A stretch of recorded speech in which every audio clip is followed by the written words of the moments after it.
Hi hello నమస్తే welcome back to our channel welcome back to one more mini vlog. Hello friends, అందరూ ఎలా ఉన్నారు? So ఇక్కడ చూస్తున్న వీడియోలో మా ఊర్లో ఇల్లు ఇది. మేము అక్కడ ఊర్లో పైన ఇల్లు కట్టాము. సో అక్కడ పాలు పొంగిద్దామని ఇక్కడ అరేంజ్మెంట్స్ అయితే చేసేస్తున్నాము.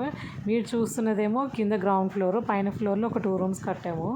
సో అక్కడ ఊరు వెళ్ళాం కదా లాస్ట్ మంత్, బాబుకు గుండు చేసి నెక్స్ట్ డే తర్వాత ఇంకా ముహూర్తం, మంచి ముహూర్తం ఉందనుకొని పాలు పొంగించాము. ఇదేమో పైన ఫ్లోర్లో చూడండి, ఇద్దరు పిల్లలు ఎంత మంచిగా ఆడుకుంటున్నారు. సో పైన పాలు పొంగించేద్దాం అనుకొని అరేంజ్మెంట్స్ అయితే చేసేస్తున్నాము. యాక్చువల్లీ సింపుల్గానే చేసాము, ఎందుకంటే కింద చేసినప్పుడు చాలా గ్రాండ్గా చేసాము. అందుకే పైన సింపుల్గా మేమే చేసేసాము. సో కింద హౌస్ వచ్చేసి నాకు పెళ్ళి కాకముందు కట్టారు. సో పైన అయితే ఇప్పుడు రీసెంట్గా కట్టారు. అండ్ ఇది లాస్ట్ మంత్ అయితే పాలు పొంగించాము. ఇక్కడ నేనైతే పాలు పొంగించేస్తున్నాను పూజ చేసేసి.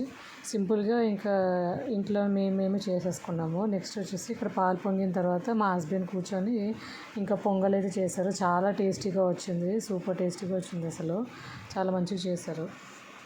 ఇక్కడ కూర్చొని పాలు పొంగించి అంతా మా హస్బెండ్ చేశారు. పంతులు అనుకోకండి, మా హస్బెండ్ అక్కడ కూర్చున్నది. ఇక్కడ మా ఇంట్లో గాలి బాగా ఎక్కువ వస్తుంది, పైన కదా ఈ హౌస్, ఇంకా పక్కన ఇల్లులు ఏం లేవు. అండ్ పొలం నుంచి గాలి బాగా వస్తుంది. సో ఇక్కడ దీపాలు అన్నీ పెట్టాము. ఇక్కడ వంట అవుతుంది కదా అని డోర్ క్లోజ్ చేద్దాం అనుకున్నాను, కానీ డోర్ క్లోజ్ చేస్తేనేమో పొగ మొత్తం ఇల్లంతా నిండిపోయింది. ఇంకా నా కళ్ళు ఫుల్ మండుతున్నాయి, అందుకే డోర్ తీసాను. డోర్ తీస్తేనేమో గాలికేమో దీపాలు ఉండట్లేదు.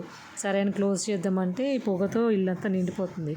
సో ఆ రోజైతే ఫుల్ ఇలా ఉండే, కానీ మొత్తానికి సక్సెస్ఫుల్గా ఇల్లు పాలు పొంగించడం, పూజ అంతా మంచిగా అయిపోయింది. సో ఇదేనండి ఈరోజు మన వీడియో. నచ్చితే please do like, share and subscribe. See in the next vlog. Bye guys.